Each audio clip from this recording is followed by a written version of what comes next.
Students, myself Vishnu Chatwani. I am a chartered accountant and assistant professor in government college.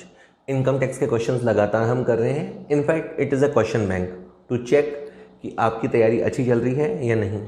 CA, CS, CMA inter level, और अगर आप college lecturer, UGC commerce या SSC exam या junior accountant exam के लिए जा रहे हैं और जहाँ पे भी इनकम टैक्स है मीडियम लेवल का, तो वहाँ के लिए आप अपनी तैयारी देख सकते हैं. इन क्वेश्चंस को अटेम्प्ट कीजिए. पहला क्वेश्चन आ रहा है, sir the number of identities included in the definition of person is. The number of identities, okay 5, 6, 7, 8. ये क्वेश्चन ये है कि जो पर्सन डिफाइन किया गया है इनकम टैक्स एक्ट में, उसमें कितनी तरह की आइडेंटिटी मानी गई है. बहुत ही आसान क्वेश्चन. 7 तरह के पर्सन्स माने गए हैं, और ये 7 तरह के पर्सन कहाँ हैं, कैसे हैं, अभी देख लेते हैं. सर 231 पर्सन को डिफाइन किया गया है सेक्शन 231 में, और ये हैं वो persons: individual, HUF, company, firm, AOP, BOI, local authority, and the last one is artificial judicial person. आप जानते हैं इंडिविजुअल तो आप और मैं हो गए, हिंदू अनडिवाइडेड फैमिली जहाँ पे कोई एंसेस्ट्रियल असेट्स हों. कंपनी वो जिन्होंने कंपनीज एक्ट में अपना रजिस्ट्रेशन करवाया हो 1956 में या 2013 में. फर्म आप जानते हैं partnership firm including LLPs. Association of person, कुछ लोग मिलकर काम करें, रजिस्ट्रेशन ना कराएं तो AOP. जहाँ पे केवल इंडिविजुअल्स मिलकर काम करें तो BOI. लोकल अथॉरिटी, ठीक है, म्यूनसिपैलिटी, म्यूनसिपल कॉरपोरेशन, पंचायत समिति, लोकल अथॉरिटी. और आर्टिफिशियल जुडिशियल पर्सन जैसे यूनिवर्सिटीज़ जिनका एक अलग कॉन्स्टिट्यूशन होता है, RBI, और जो भी फेमस मंदिर वगैरह हैं वहाँ के देवी देवता, उन सब पे भी अगर टैक्स लगता है तो उनको रखा जाएगा आर्टिफिशियल जुडिशियल पर्सन में. चलिए सर अगला क्वेश्चन देखते हैं. क्वेश्चन 2 पूछता है, the process of adjustment of loss from a source under a particular head of income against the income from the other source under the same head of income is called. well, options देख लेते हैं. inter head adjustment, intra head adjustment, carry forward of losses या clubbing of income. Sir आप आराम से सुनिएगा इसको. देखिए 2 तरह के एडजस्टमेंट होते हैं. एक होता है इंटर सोर्स एडजस्टमेंट और एक होता है इंटर हेड एडजस्टमेंट. पहले समझ लें, अगर एक बिजनेस में लॉस है और दूसरे बिजनेस में प्रॉफिट है तो उसको अपन प्लस माइनस कर सकते हैं. इसे बोलेंगे इंटर सोर्स एडजस्टमेंट, और इसी का दूसरा नाम है इंट्रा हेड एडजस्टमेंट. बी वाला वर्डिंग, ठीक है. इंटर हेड अलग होता है, इंट्रा हेड अलग होता है. जब हेड सेम रहता है तो उसे कहेंगे इंट्रा हेड, ठीक है. और जब हेड अलग हो जाता है तो उसे कहते हैं इंटर हेड. सिंपल. सो वैसे तो टेक्निकली 2 तरह से बोलते हैं, inter source adjustment, inter head adjustment, पर इंटर सोर्स एडजस्टमेंट का ही दूसरा नाम है इंट्रा हेड एडजस्टमेंट. होप मैं आपको समझा पाया. और ये वही मामला था जैसे कह रहा है कि एक बिजनेस में लॉस हो, दूसरे बिजनेस में इनकम हो, या एक हाउस प्रॉपर्टी में लॉस हो, दूसरी हाउस प्रॉपर्टी में इनकम हो, तो सेम सोर्स हो गया. Inter source adjustment also known as intra head adjustment. चलिए सर थर्ड क्वेश्चन कहता है, HUF of mister P consisting of himself, his wife and 2 son is assessed to X. Residential status of HUF बराबर non resident when. Options are, it's management and control is wholly in India, it's management and control is wholly outside India, the status of karta is non resident when the majority of the members are non resident. बहुत ही अच्छा question है sir. जो HUF होता है, ठीक है, HUF को अगर आपको रेजिडेंट साबित करना है, आराम से सुनिए, अगर HUF को आपको रेजिडेंट साबित करना है तो थोड़ा या पूरा, पार्शियली या फुल्ली कंट्रोल इंडिया में होना चाहिए. HUF को रेजिडेंट साबित करना है तो पार्शियली या फुल्ली कंट्रोल इंडिया में होना चाहिए. इसका मतलब ये हुआ कि अगर आपको उसको नॉन रेजिडेंट साबित करना है तो फिर पूरा का पूरा कंट्रोल आउटसाइड इंडिया है. ठीक है सर. तो इस क्वेश्चन में आपको उसे अनिवासी नॉन रेजिडेंट साबित करना है, तो उसके लिए जरूरी है कि इसका पूरा का पूरा मैनेजमेंट होली आउटसाइड इंडिया हो, तब जाके बात बनेगी. अगर आपको उसको नॉन रेजिडेंट साबित करना ही है, आपने सोच ही लिया है तो सर, ठीक है. और वैसे नीचे एक बात लिखी हुई भी है, HUF is said to be resident in India if the control and management of its affairs are wholly or partly situated in India. ठीक है सर, चलिए सर आगे बात करते हैं. क्वेश्चन है, listed equity share will be treated as long-term capital assets if they are held by the taxpayer for a period of more than dash dash months immediately preceding the date of its transfer. ठीक है sir, generally किसी भी asset को long term साबित करना हो तो 36 month hold करना पड़ता है. जनरली किसी भी असेट को लॉन्ग टर्म साबित करने के लिए 36 मंथ का क्राइटेरिया है. लेकिन अगर बात है लिस्टेड इक्विटी शेयर्स की, एक ऐसी कंपनी के इक्विटी शेयर्स की जो स्टॉक एक्सचेंज पे लिस्टेड है, उसको आपने 12 महीने भी होल्ड किया तो उसे लॉन्ग टर्म असेट्स कहा जाएगा. तो लिस्टेड इक्विटी शेयर्स के केस में होल्डिंग पीरियड 12 महीने हो जाने पर वो asset long term capital assets मानी जाएगी. तो 12 महीने इसका आंसर हुआ. मैं एक टेबल आपको और देता हूँ, वो थोड़ी आप याद कीजिएगा, देख लीजिए. इमूवेबल प्रॉपर्टी के मामले में आपको 24 महीने देखने हैं. 24 मंथ से कम हो तो शॉर्ट टर्म, 24 महीने से ज़्यादा हो तो लॉन्ग टर्म. इमूवेबल प्रॉपर्टी यानी लैंड बिल्डिंग के मामले में. लिस्टेड इक्विटी शेयर के मामले में 12 महीना, जो क्वेश्चन अपन ने किया. अनलिस्टेड शेयर्स के मामले में अगेंस्ट 24 महीना. इक्विटी म्यूचुअल फंड के अंदर 12 महीना. अदर देन दिस, इसके अलावा कुछ भी हो तो 36 मंथ. एक लाइन और है, वो भी पढ़ लीजिए आप, आपके काम आएगी. ये कहता है, वैसे तो हिंदी में पढ़ते हैं, वैसे तो टैक्स पेयर अगर 36 महीने के लिए होल्ड करता है तो लॉन्ग टर्म एसेट माना जाता है. लेकिन जहाँ तक इक्विटी शेयर्स की बात है जो कि लिस्टेड है, चाहे वो इक्विटी शेयर हो चाहे प्रेफरेंस शेयर हो, equity oriented mutual funds, listed debenture, zero coupon bond and government securities. तो ये आप कुछ नाम याद कर लीजिए सर. शेयर्स, इक्विटी, प्रेफरेंस जो कि लिस्टेड हो, units of equity oriented mutual fund, listed debenture, zero coupon bond and government securities. इन सब के केस में आपको 12 महीने का पीरियड कंसीडर करना है. होप मैं आपको बता पा रहा हूँ. नेक्स्ट है, dash dash paid by the government of India to a citizen of India for rendering services outside India is exempt under section 10(7). Well, कौन सा वर्ड वहाँ पे फिट होना चाहिए? Salary paid by government, allowances and perquisites, both A and B, none of the above. Answer होगा sir allowances and perquisite. बहुत ही important question है कि अगर गवर्नमेंट ऑफ इंडिया भारत के नागरिक को विदेश में सेवाएं देने के लिए अलाउंसेस एंड परक्विजिट्स देती है तो वो एग्जेम्प्ट होते हैं. ठीक है, वो एग्जेम्प्ट होते हैं. बाकी कहानी वो सोचने की ज़रूरत ही नहीं है. Income accrued outside India, received outside India, ये वैसे ही एग्जेम्प्ट है. 10(7) इसका सेक्शन है. मैं इसकी 4 कंडीशन आपको बता देता हूँ. इनकम ऐसी होनी चाहिए जो परक्विजिट और अलाउंस के फॉर्म में हो और सैलरी हेड में आती हो. इसका जो पेमेंट है वो इंडियन गवर्नमेंट करती हो. इसको जो पाने वाला है वो बंदा इंडियन सिटीज़न हो. और साथ ही साथ मेन बात है कि सर्विसेज जो हैं वो आउटसाइड इंडिया रेंडर हो. अगर ये सारी कंडीशंस पूरी होती हैं तो धारा 10(7) के तहत ऐसे अलाउंसेस एंड परक्विजिट्स एग्जेम्प्ट होंगे. चलिए सर अगला क्वेश्चन देखते हैं. To avail the benefit of section 54 within a period of dash dash और dash dash after the date of transfer of the old house, the tax payer should purchase a new residential house in India. ठीक है sir, options हैं. ठीक है, पहले आप बात समझिए क्या बात कर रहा है सेक्शन 54 की. अब सेक्शन 54 कब आता है सर? जब आपने मकान पहले बेचा हो और फिर आप मकान खरीदने जाएं. अगर आपने मकान बेचा, आपको लॉन्ग टर्म कैपिटल गेन हुआ, आप उस पर टैक्स नहीं देना चाहते तो आपको मकान खरीद लेना चाहिए. ये पूछ रहा है कब खरीद लेना चाहिए, तो मैं कहता हूँ कि ये है आपका ट्रांसफ़र.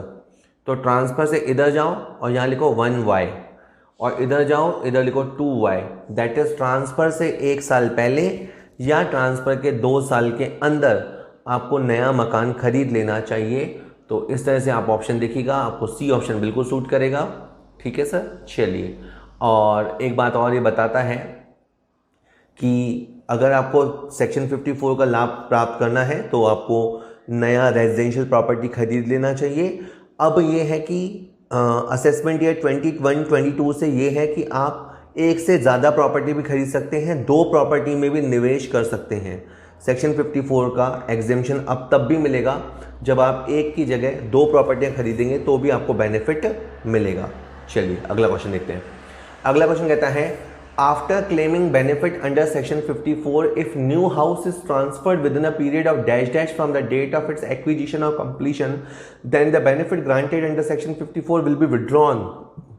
ठीक है, तो देखो कई बार क्या होता है जब हम इनकम टैक्स पढ़ते हैं तो अपन आधा नियम याद करते हैं। आधा नियम अभी मैंने बोला वो बोलता हूँ, पहले ऑप्शन देख लीजिए इसके। हाँ, तो आधा नियम ये है कि अगर आपको सेक्शन 54 का बेनिफिट लेना है, लॉन्ग टर्म कैपिटल गेन पे टैक्स नहीं भरना है, तो आपको नया मकान खरीद लेना चाहिए या बनवा लेना चाहिए। साथ में ये नियम भी है कि फिर आप उसका लॉक इन पीरियड है 3 ईयर्स, उसका लॉक इन पीरियड है 3 ईयर्स। व्हाट इट मीन्स कि आपने बेनिफिट लिया वहाँ तक ठीक है, लेकिन फिर आपको उस असेट्स को कम से कम 3 साल अपने पास होल्ड करना पड़ेगा। आप 3 साल से पहले उसे नहीं बेचेंगे। अगर पहले बेचेंगे तो क्या होगा, आपका जितना अभी बेनिफिट, जितना आपको एग्जेम्पशन मिला है उतना वापस से टैक्सेबल कर दिया जाएगा। उसका कैलकुलेशन का एक खास तरीका होता है, बस समझिए ये आपकी एग्जेम्पशन एक तरह से कैंसिल हो जाएगी। ओके, चलिए, तो 3 साल का लॉक इन पीरियड है, आपको याद रखना है। ठीक है, ये बात बोल दी है मैंने। आगे, Mr. P, who is entitled to a salary of 10,000 per month, took advance salary from his employer for April and May along with the salary of March. On 31st March 2019, gross salary for P for assessment year 1920 shall be, well, किसी person की salary है 10,000 रुपये महीना, तो 12 महीने में उसकी salary हो गई 1,20,000, ये तो हो गया।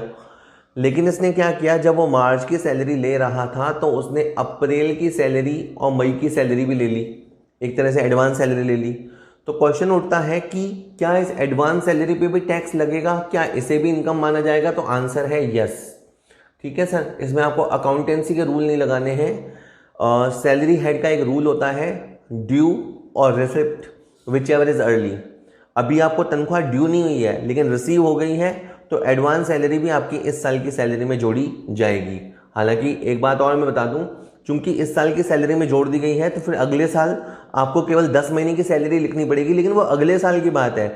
अभी के लिए समाचार ये है कि 14 महीने के बराबर की सैलरी टैक्सेबल होगी, 12 महीने की नेचुरल सैलरी और 2 महीने की एडवांस सैलरी। याद रखिएगा, हमेशा का ये रूल याद रखिएगा, salary income is chargeable to tax on the due basis और receipt basis whichever is earlier. ये इसका चार्जेबिलिटी का बेसिस है सर।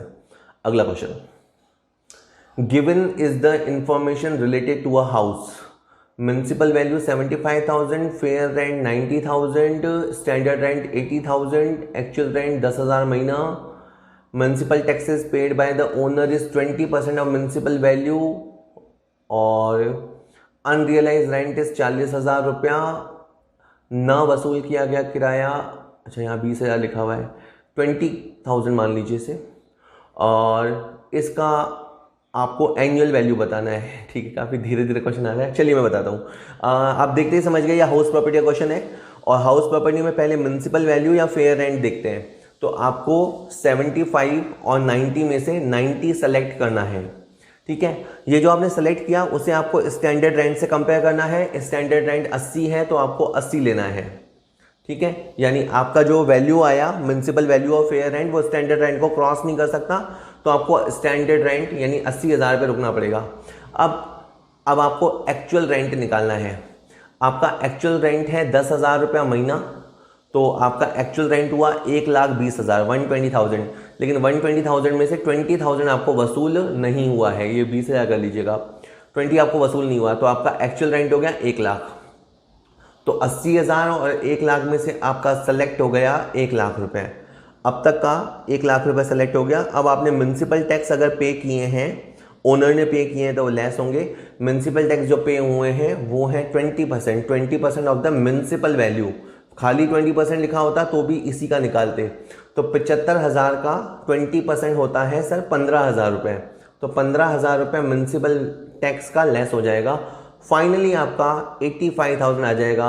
ये है सर इस क्वेश्चन का gross annual value. No, it's a net annual value, net annual value. ठीक है, सो जल्दी जल्दी स्टेप दोहराएं। म्युनिसिपल वैल्यू फेयर रेंट में से बड़ी वैल्यू लो, इस बड़ी वैल्यू स्टैंडर्ड रेंट में से छोटी वैल्यू लो। एक्चुअल रेंट देखो, एक्चुअल रेंट देखते समय अनरियलाइज रेंट को लेस कर दो। जो आएगा, जो रिजल्ट आएगा उसे बोलेंगे GAV, ग्रॉस एनुअल वैल्यू। उसमें से जितना म्यूनसिपल टैक्स पे किया है उसे लेस करो और उसके बाद आपका NAV आ जाएगा। NAV वैसे फाइनल आंसर नहीं होता, उसके बाद एक दो चीज़ें और कैलकुलेट होती हैं। अभी के लिए NAV या खाली एनुअल वैल्यू बोलते हैं 85,000 आ गया है, ये आंसर होगा। ठीक है सर, ये आंसर 85,000 ठीक है। और एक क्वेश्चन और देखते हैं। Mister P purchased a residential house property in Ahmedabad on loan for which he paid an interest of 50,000 रुपया during the previous year. He is working in Delhi and getting an HRA of 4,000 रुपया per महीना. He can claim exemption or deduction for only HRA, only interest paid, either interest or HRA, both HRA और interest. Sir इसका answer है both, और आप इसको समझिएगा आराम से। जैसे देखिए ये व्यक्ति है, ठीक है, ये पर्सन है, ओके। अगर आपको HRA मिलता है, ठीक है, HRA मिलता है और आपको इसकी एग्जेम्पशन लेनी है, तो ज़रूरी है कि आप रेंट पे करें। अगर आप रेंट पे करेंगे तो आपको HRA में एग्जेम्पशन थोड़ा बहुत मिलेगा कैलकुलेशन करके, ठीक है। अब अगर व्यक्ति रेंट पे रह रहा है, इसका मतलब जनरली माना जाता है कि उसका खुद का मकान नहीं है। अगर व्यक्ति रेंट ही पे कर रहा है तो जनरली उसका मीनिंग होता है कि उसके पास मकान नहीं है। लेकिन हो सकता है कि इसके पास खुद का मकान हो, और न सिर्फ मकान हो, उसके लिए इसने लोन ले रखा हो, और लोन ले रखा है तो ये इंटरेस्ट पे करता है, ठीक है। तो अगर इंटरेस्ट पे करता है तो इसे HP चैप्टर में डिडक्शन मिलेगा। तो क्वेश्चन अब ये है कि अगर एक बंदा ऐसा है जिसका मकान तो है अहमदाबाद में और वो खुद रह रहा है दिल्ली में, तो दिल्ली में वो पे कर रहा है rent, so he wants HRA exemption, and Ahmedabad वाले मकान पे he is paying interest, so he wants deduction of interest on housing loan section 24B। क्या ये दोनों अलाउड है? जी सर, ये दोनों अलाउड है। जी हाँ, ये दोनों अलाउड है। इसकी ऐसी परिस्थितियाँ हो गई हैं कि इसके पास मकान होते हुए भी ये रह नहीं पा रहा। तो ऐसी कौन कौन सी केस हो सकती हैं? When someone owns a house in another city, जैसे ये एग्जांपल था, खुद बंदा दिल्ली में है, मकान अहमदाबाद में है, तो मकान होते हुए भी रह नहीं पा रहा। When the house is under construction, मान लीजिए आप मकान बनवा रहे हैं, लोन चालू हो गया, ब्याज चालू हो गया, लेकिन आप रह तो सकते ही नहीं हो, तो एक तरफ HRA, एक तरफ इंटरेस्ट। इसी तरह से अगर आपके पास मकान है उसी शहर में, लेकिन आप उधर मूव नहीं कर सकते, मान लीजिए आपका मकान है, मान लीजिए एक एरिया X एरिया में, और आपका जो ड्यूटी प्लेस है वो है Y एरिया में, इन दोनों के बीच में मान लेते हैं 100-150 किलोमीटर है, बड़े बड़े शहरों में होता है। मान लीजिए आपकी ड्यूटी इतनी दूर है, तो अगेन आप उस शहर में होते हुए भी, उस डिस्ट्रिक्ट में होते हुए भी आप नहीं मूव हो सकते, तो फिर आपको दोनों जगह डिडक्शन मिलेगा। और कई बार क्या होता है कि आपका जो मकान होता है उसे आप किराए पे चढ़ा देते हो और खुद किराए पे रहने लग जाते हो, ऐसी स्थिति भी होती है। अगेन वही वर्किंग प्लेस का चक्कर होता है। वर्किंग प्लेस नज़दीक लेने के चक्कर में आप खुद आसपास रेंट पे रह लेते हो और जो अपना मकान है वो आप किराए पे चढ़ा देते हो। तो बात कुल मिला के ये है कि मकान होते हुए भी अगर कोई बंदा किराए पे रहता है, ऐसी कंडीशंस हो सकती हैं, और ऐसी कंडीशन होने पे HRA एग्जेम्पशन भी मिलेगा और इंटरेस्ट के रिगार्डिंग HP वाला डिडक्शन भी मिलेगा, नो प्रॉब्लम इन दैट। अगला क्वेश्चन आता है आपके सामने, short term capital gain not covered under section 111A is exempt taxable at the rate 15%, taxable at the normal rates applicable to all the assessee, none of the above। आप sir इसका answer सोचिए। Generally क्या होता है sir, जो कम पढ़ने वाले बच्चे हैं वो क्या करते हैं, जैसे ये इन्होंने देखा सेक्शन 111 है, घर से याद करके गए थे 15% और आंसर लगा दिया 15%। जबकि इसमें पूछा है, sorry, short term capital gain जो 111A से कवर नहीं होता है, यानी STCG दो तरह का होता है, एक तो नॉर्मल और एक स्पेशल। स्पेशल STCG तो ये वाला होता है जो इस सेक्शन में आता है, वो तो स्पेशल STCG होता है जिसमें 15% टैक्स होता है। लेकिन जो नॉर्मल STCG होता है वो आपकी नॉर्मल टोटल इनकम का पार्ट बनता है, यानी उसकी कोई फिक्स रेट नहीं है, वो तो डिपेंड करेगा आप किस स्लैब में है, 5 वाले में है, 20 वाले में है, 30 में है, उस पर डिपेंड करेगा। तो he is asking about normal STCG। मैं ये कहना चाहता हूँ कि 100 क्वेश्चन का अगर पेपर है तो 2-3 क्वेश्चन तो अपन केवल अपनी लापरवाही से गंवा देते हैं, क्योंकि अपन जैसे एक आदत इसकी होती है कि सोशल मीडिया पे अपन मैसेजेस पढ़ते हैं तो बहुत जल्दी से गो थ्रू कर लेते हैं, क्योंकि अपने को बहुत सारा आया हुआ होता है मैसेजेस, तो बहुत जल्दी जल्दी देखने की आदत पड़ जाती है, तो एक ऊपर से देखने की आदत पड़ जाती है। तो आप कंपटीशन एग्जाम में जाते समय इस बात का आप ज़रूर ध्यान रखिएगा कि आपको क्वेश्चन को बहुत ध्यान से पढ़ना है, जल्दी और एक्यूरेसी के साथ पढ़ना है। क्वेश्चन ये था कि ऐसा STCG जो 111A से कवर नहीं होता हो तो वो होगा नॉर्मल रेट से टैक्सेबल, दैट इज असेसी जिस कैटेगरी में बिलोंग करता होगा उस रेट से वो टैक्सेबल होगा। चलिए अगला क्वेश्चन देखते हैं। क्वेश्चन अगला कहता है sir, tax payable by a resident individual if he has long term capital gain of 260,000 but has no other income is. बहुत ही अच्छा क्वेश्चन है। ये कहता है कि अगर किसी के पास 2,60,000 का LTCG हो और बाकी कोई इनकम ना हो, तो मान लीजिए कोई आदमी है उसके पास कोई इनकम नहीं है, केवल 2,60,000 का LTCG है, तो आपको ये देखना पड़ेगा कि ये बंदा कौन है। क्या ये रेजिडेंट है?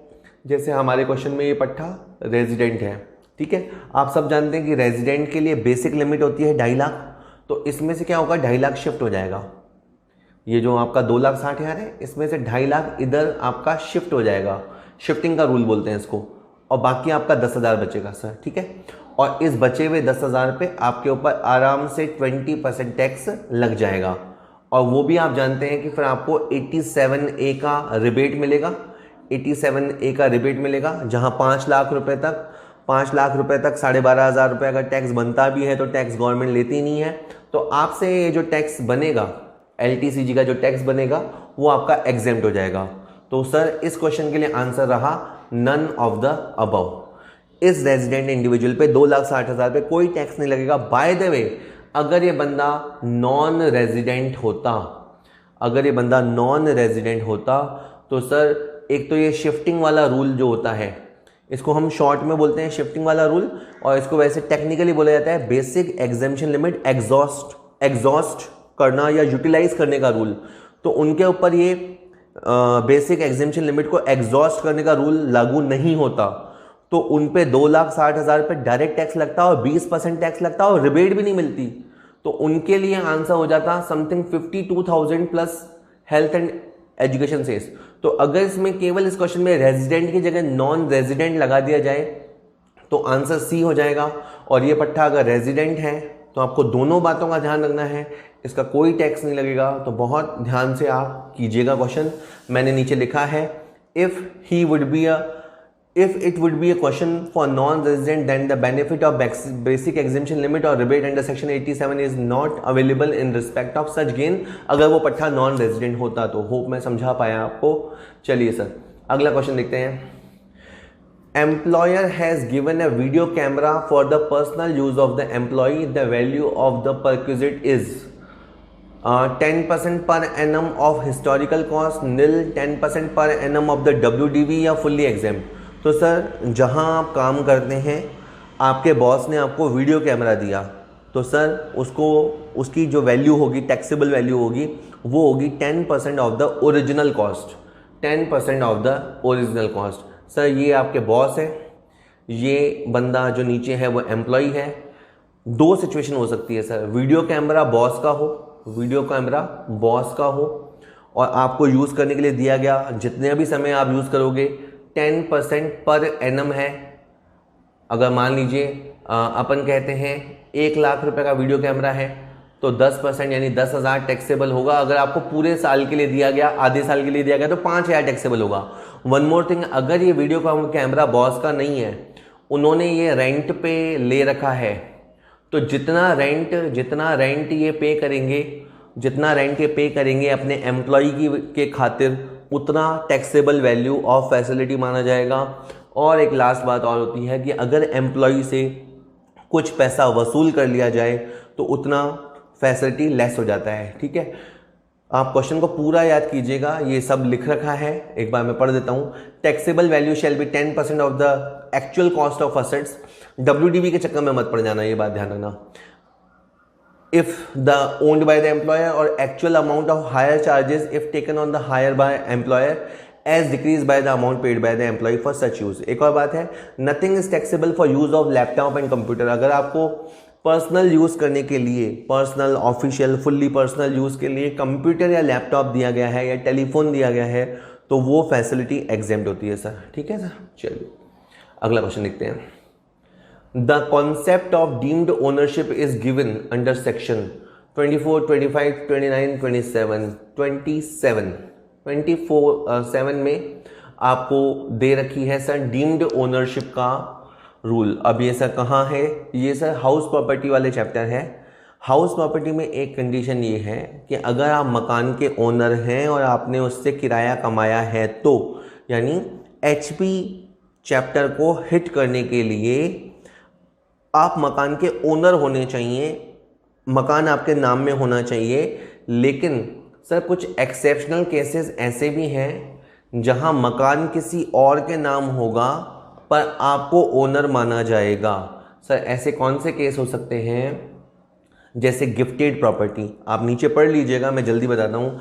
अगर कोई पर्सन, ए आदमी अपनी प्रॉपर्टी अपनी वाइफ को देता है, अपने माइनर चाइल्ड को देता है या अपनी होने वाली बहू को देता है, मतलब हो चुकी बहू को देता है, तो सर जिसने ट्रांसफ़र किया है उसे उसका ओनर माना जाएगा. यानी रजिस्ट्री में आज भले ही इसके जीवन साथी का नाम है, बच्चे या बहू का नाम है, लेकिन ये प्रॉपर्टी का ओनर इसे माना जाएगा. ये डीम्ड ओनरशिप कॉन्सेप्ट है. ठीक है. इसी तरह से होल्डर ऑफ इम्पार्टेबल असेट, मान लीजिए कि कोई असेट है और उस असेट्स पे किसी एक बंदे का हक नहीं है, पूरे परिवार के जितने भी मेंबर और को पार्टनर है, ये HUF कॉन्सेप्ट में होता है.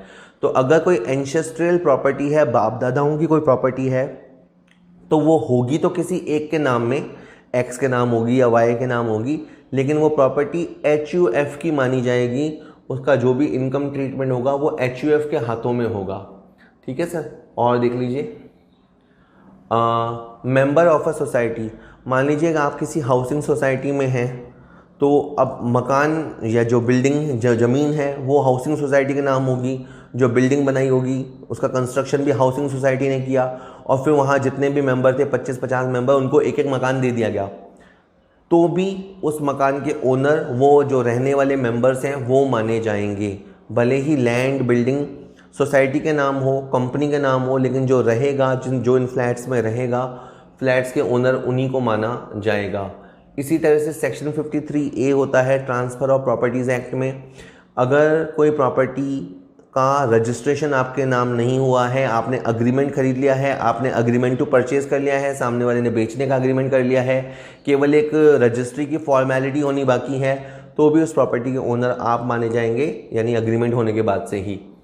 इसी तरह से लॉन्ग टर्म लीज होल्डर, अगर आपने 12 साल या 12 साल से ज़्यादा की लीज पीरियड के लिए कोई प्रॉपर्टी ली है, तो वैसे तो आप किराएदार हैं, आपकी हैसियत किराएदार की है, लेकिन ये लीज टर्म इतना बड़ा है, 12 साल से ज़्यादा का समय है, तो आपको प्रॉपर्टी का ओनर मान लिया जाएगा. तो ये सर डीम्ड ओनरशिप का कॉन्सेप्ट है, सेक्शन 27 में गिवन है, हाउस प्रॉपर्टी में काम आता है. एक क्वेश्चन और है, in case of electricity company charging depreciation on straight line method basis on a single assets if such asset is sold for a price less than its WDV, इन्होंने बेचा है less than its WDV, then the assessee shall be chargeable for balancing charge, terminal depreciation, capital gain reduce from the block of asset. बहुत ही अच्छे option दिए हैं, लेकिन आपने सर इसको कम कीमत पे बेचा है ना, तो आपको लॉस होगा और इस लॉस को नाम दिया जाएगा, टेक्निकल नाम दिया जाएगा टर्मिनल डेप्रिसिएशन.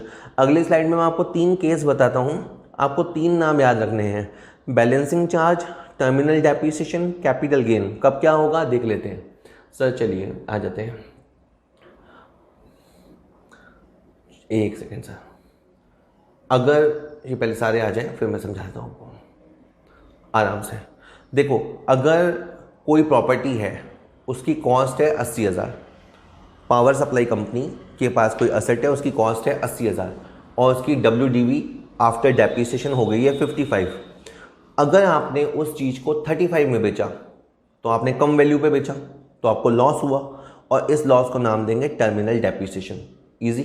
सेकंड, अगर आपने इस प्रॉपर्टी को 55 वाली प्रॉपर्टी को 65 में बेचा तो आपको 10,000 का प्रॉफिट हुआ, और इस 10,000 के प्रॉफिट को बोलेंगे बैलेंसिंग चार्ज। ये भी समझ में आता है।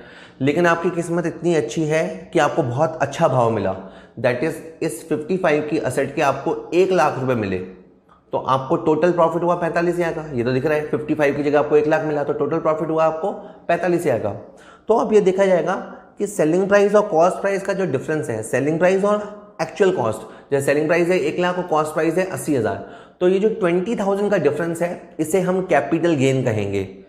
ये जो आपको 20,000 का कॉस्ट से भी ऊपर जाके प्रॉफिट हुआ है उसे कैपिटल प्रॉफिट कहेंगे, और इसे कैपिटल गेन वाले चैप्टर में शॉर्ट टर्म कैपिटल गेन के तौर पे टैक्सेबल करेंगे, और बाकी का 25,000 रुपये बैलेंसिंग चार्ज माना जाएगा। तो टेक्निकली आप अगर समझेंगे कभी तो ये है कि बैलेंसिंग चार्ज का जो फिगर होता है वो डेप्रीसिएशन चार्ज तक जाता है। बैलेंसिंग चार्ज का जो अमाउंट होता है वो डेप्रीसिएशन चार्ज तक होता है, उसके बियॉन्ड जो प्रॉफिट होता है वो कैपिटल गेन होता है। आप इसको आराम से सुनिएगा, एक बार 2 बार। चलिए कुछ क्वेश्चन और हैं, देख लेते जल्दी।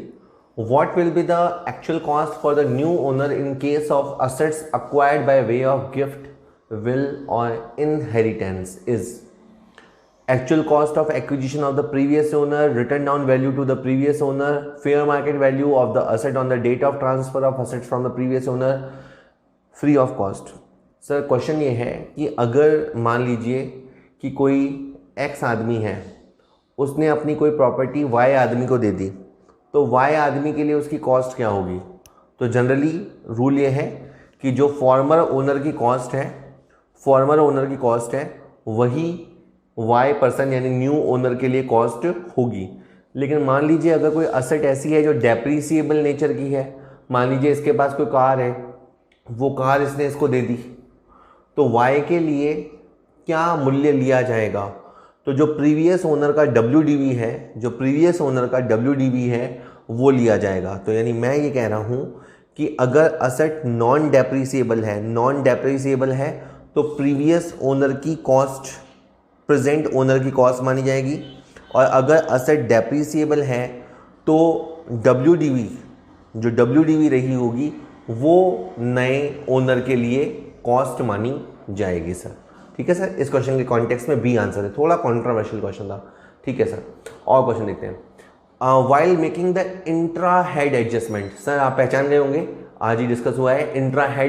इंट्रा हेड मतलब इंटर सोर्स एडजस्टमेंट। जब हम इंटर सोर्स एडजस्टमेंट करते हैं, loss from the business of owning and maintaining race horses can be set off against only.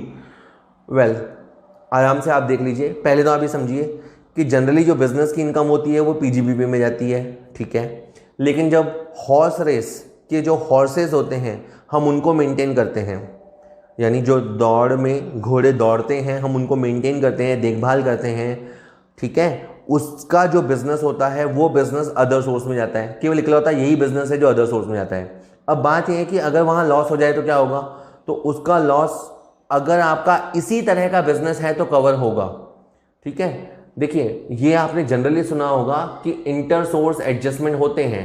जैसे इस क्वेश्चन में किसी को लगेगा सर ये जो पजल से इनकम होती है वो भी तो अदर सोर्स की इनकम है, और आप ये वाली इनकम भी अदर सोर्स की बता रहे हो, तो फिर ये तो एडजस्ट हो जाएगी। सर इंटर सोर्स में भी कुछ एक्सेप्शंस हैं। कभी कभी सेम सोर्स होते हुए भी आप एडजस्ट नहीं कर सकते। जैसे लॉन्ग टर्म कैपिटल गेन है, लॉन्ग टर्म कैपिटल गेन में अगर लॉस हो गया तो आप उसे शॉर्ट टर्म कैपिटल गेन से एडजस्ट नहीं कर सकते, जबकि दोनों एक ही सोर्स के हैं।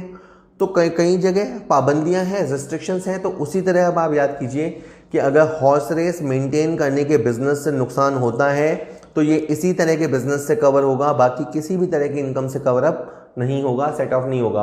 एक बात और बता दूं, कैजुअल इनकम से तो कोई भी लॉस सेट ऑफ हो ही नहीं सकता।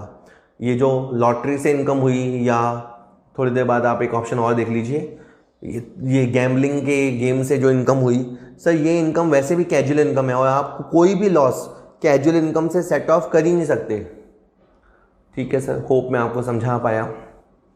ठीक है सर, इसे आप देख लीजिएगा, एक बार मैं पढ़ देता हूँ। Loss from the business of owning and maintaining race horse can not be set off against any income other than income from the business of this type, यानी सेम बिजनेस से ही सेट हो सकती है। और देख लीजिए sir, section 13A provides exemption in respect of income of तो अब ये डायरेक्ट क्वेश्चन है। सेक्शन 13A आ जाए तो ये पॉलिटिकल पार्टी से रिलेटेड है। पॉलिटिकल पार्टी की कुछ इनकम को एग्जेम्प्ट किया गया है। पहले भी एक वीडियो में आया था कि पॉलिटिकल पार्टी अगर हाउस प्रॉपर्टी, कैपिटल गेन और अदर सोर्स से कमाती है या उनको कंट्रीब्यूशन मिलता है जनता से, अपने मेंबर्स से, कार्यकर्ताओं से, तो वो इनकम एग्जेम्प्ट होती है सेक्शन 13A के तहत। तो ये पॉलिटिकल पार्टीज़ के लिए बनाया गया रूल है सर।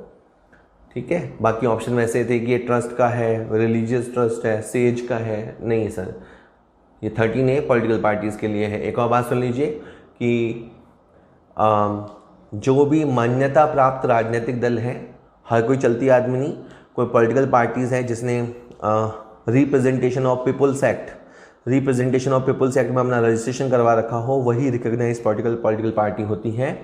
उनको अगर हाउस प्रॉपर्टी से या कंट्रीब्यूशन से या कैपिटल गेन से इनकम होती है तो वो टैक्स फ्री होती है।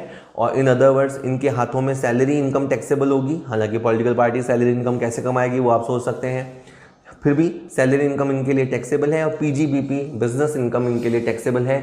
अदर देन दैट बाकी सब एग्जेम्प्ट है sir. Section dash gives relief to a tax payer who sells his agriculture land and from the sale proceeds he acquire another agriculture land. Option सुनिए, आपको ध्यान आना चाहिए। सेक्शन 54, ये सेक्शन 54 होती है मकान बेचने के बाद, मकान खरीदेंगे तो। और 54B होती है जब आप भूमि बेच के भूमि खरीदेंगे तो। इसमें आप जो बी है उसको एक तरह से याद कर लीजिए, भूमि। अगर आप एग्रीकल्चर लैंड बेचेंगे और एग्रीकल्चर लैंड खरीदेंगे तो 54B लगेगा। एक बात और सुन लीजिए, जो आपको बेचनी है वो है अर्बन एग्रीकल्चर लैंड, जो आपको बेचनी है वो तो है अर्बन एग्रीकल्चर लैंड, और जो आपको परचेज करनी है वो अर्बन एग्रीकल्चर लैंड या रूरल एग्रीकल्चर लैंड में से कोई भी हो सकती है। तब आप 54B का बेनिफिट ले पाएंगे। Section 54B gives relief to a tax payer who sells his agriculture land and acquires the another agriculture land from the sale proceeds. ठीक है सर, चलिए बस लास्ट क्वेश्चन है आज का। If the tax payer fails to maintain book of account as per the provision of section 44AA then he shall be liable to pay penalty under section dash for of 25,000। Option है 271B, 271A, 271AA, 271AB। देखिए sir, मैंने PPT तैयार किया तो फिर भी मुझे section से याद है, अदरवाइज मेरे लिए भी मुश्किल होता। इसका आंसर है सर 271A। और मैं आपको समझाना चाहूँगा सर, ये एक क्वेश्चन नहीं है, इसमें 3 क्वेश्चन है अगर आप ध्यान देंगे तो। इसमें पहला क्वेश्चन ये है कि बुक्स कौन से सेक्शन के हिसाब से रखनी होती है। तो बुक्स मेंटेन रखने का सेक्शन होता है 44AA। उसके बाद ये है कि अगर बुक्स ना रखो तो पेनल्टी कौन से सेक्शन में है। तो पेनल्टीज ये 270 के आसपास सेक्शंस होती हैं, तो 271A में है। और तीसरा क्वेश्चन ये है कि पेनल्टी कितने की है, जो बुक्स मेंटेन नहीं करेगा उसके लिए 25,000 रुपये की पेनल्टीज़ है। ठीक है, तो वहाँ बता दिया गया है। 44AA बताता है कि कुछ खास तरह के लोगों को ये बुक्स मेंटेन करनी होगी, आप नहीं करोगे तो 25,000 रुपये आपके ऊपर पेनल्टी इम्पोज की जाएगी। चलिए सर, होप आपके लिए वीडियो काम कर रहा होगा। वीडियो पसंद आए तो वीडियो को लाइक करें, शेयर कीजिएगा।